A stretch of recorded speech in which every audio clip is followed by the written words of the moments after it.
Greetings and salutations and welcome to another edition of the YouTube channel Too Many Plugins. I'm your host Alex and today we're going to talk about pagers. What is a pager? I see a lot of confusion because of the recent attack on Hezbollah about pagers. Many people don't understand how pagers work, so we're going to go a little bit into what is a pager. A pager, there are three different versions of it. There are some advanced versions that came later on that had also capacity of receiving and transmitting messages and emails, but the most simplest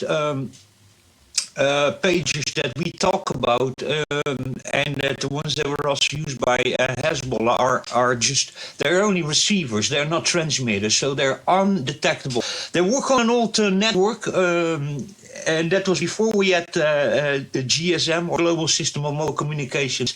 We had analog networks. GMS is a digital system. We had analog networks. So the first cell phone worked on that also. It was analog. It used a lot of battery. You had very short standby time and phone time because analog is always transmitting a constant signal, and that uses a lot of battery and pulls in a lot of interference and stuff like that. So digital doesn't do that. The digital just packs everything in little packages, and then every so many seconds throws out a little part of a data package. So that's why when you're with a phone close by speakers, you listen beep beep beep beep beep beep beep, because it's just throwing out your voice that's basically compressed into a data package and then split it in parts that throws it out like that. And basically that's the way a pager works.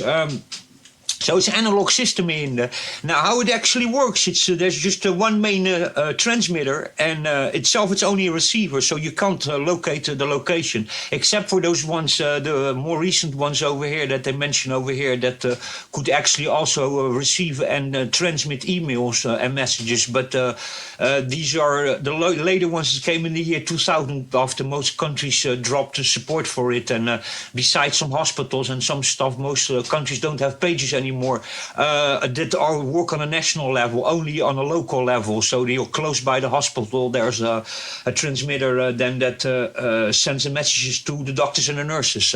So that's on a local level. It's just a small local repeater, basically. And also a big misconception people have that pages work on very high frequencies. That's totally not true. Pages work on very close by the 27 megahertz band. They are in the free band. They're 27,600, around that, going up a couple of hundred kilohertz and going down a couple of hundred kilohertz. That's where they're basically working. So they are a low frequency. It's a HF. It's not high frequency. It's not a VHF or UHF. It's just LF or HF. So high frequency. That is everything from 1 megahertz up to let me see if I have that correct. 56 to 60 megahertz is HF band, and after 60 megahertz becomes VHF, and then when you go over the 250 megahertz to up to 500 megahertz is the UHF band, where PMR 446 works.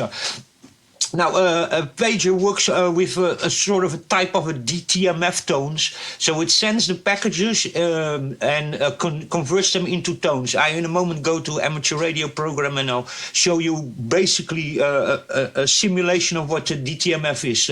DTMF is also analog system. You can transmit it over amateur radio, even over the citizen band CB radio. You can transmit DTMF signals. And DTMF signals basically transforms human language and speech into certain tone frequencies, and according to that, then they become letters and numbers for the receiving station. And so basically, how they have also, and by the way, big misconception. People are saying, some people were saying that these pages were coming from the fabric like that. As far as I understood, that's not true. They were intercepted under shipping. It took about 3 months. They were intercepted under shipping, and after that modified. So by assumingly, big disclaimer, we don't know for sure, but most likely the Mossad, the Israeli security agency. And basically what they probably have done, they have added some explosive material. They talk about the 20 grams of material to within or around the lithium iron battery. And then most likely they have modified the firmware, or they have added an extra chip in that only that chip only responds to one certain frequency, and then they have basically sent a message to all these pages that only reacts to that certain frequency.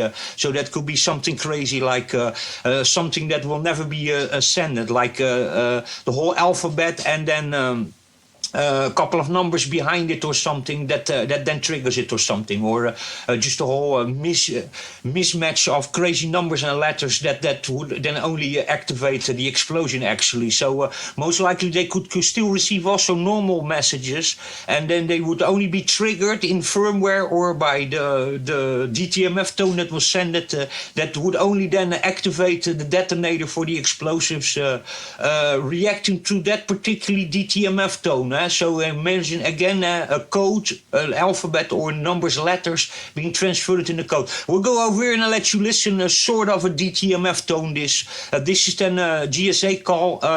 This is converted into digital, but in DTMF tones it sounds a little bit like an old modem, but it has this kind of pattern in it. So we can use this as a little comparison to what actually then the receiver, the pager, the simple pager is just receiving and converting into text or in numbers. So we go here just to hello world.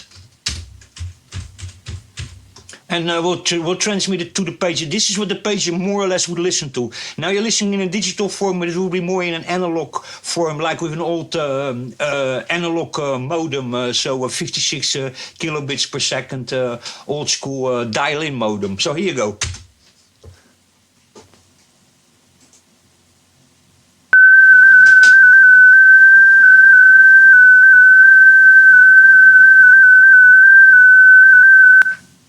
Now we just put here a bunch of numbers.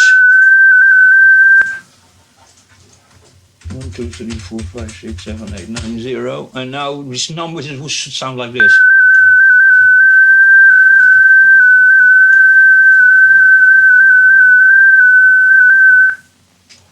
So there you go. That's basically what...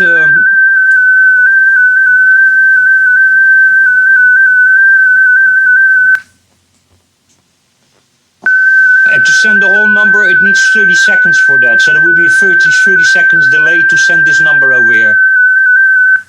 And you listen, the last beep was a little bit of a continued beep that lets the receiving device know that it's the end of the transmission. That's basically the way it works. So that's DTMF tones and that's pagers. So pagers, besides these advanced ones, just a simple pager is just a receiver, and you cannot track it down. And people understand a little bit how it works. It's an old analog system. Most countries don't have it nationally applied in their telecommunications anymore. Only universities and hospitals still have local small transmitters, many times on 27,600 megahertz, just a little bit above the CB citizens band, where they then locally in a small area of about 500 meters to a kilometer around the facility can send to the teachers and the professors and the nurses and the doctors. They can send messages to quickly appear somewhere. So, but basically, besides these exceptions over here, pages are obsolete. But for criminals, not. The same as very old burner phones, old cell phones from the early 2000s that don't have any. How do you call that? A smartphone or web WAP functionality are many times by criminals and terrorist organizations still searched for, because they are also basically untraceable, besides in the cell phone grid, where they can trace you to about with an old phone like that, maybe up to a kilometer or something, 1.5 kilometers. Within that range, you should be somewhere. But that is even actually quite difficult to do with old phones. So with modern phones, it's very, very easy to do. So they can do it up to 3 meters or something accurate, as far as I remember. Well, anyway, this is what a pager is. It's just a receiver, besides these advanced versions here that were very short time used. But most the ones that they use is just simple, only receivers they are, and this is the way they work. Anyway, I hope you enjoyed that. Catch you in the next one.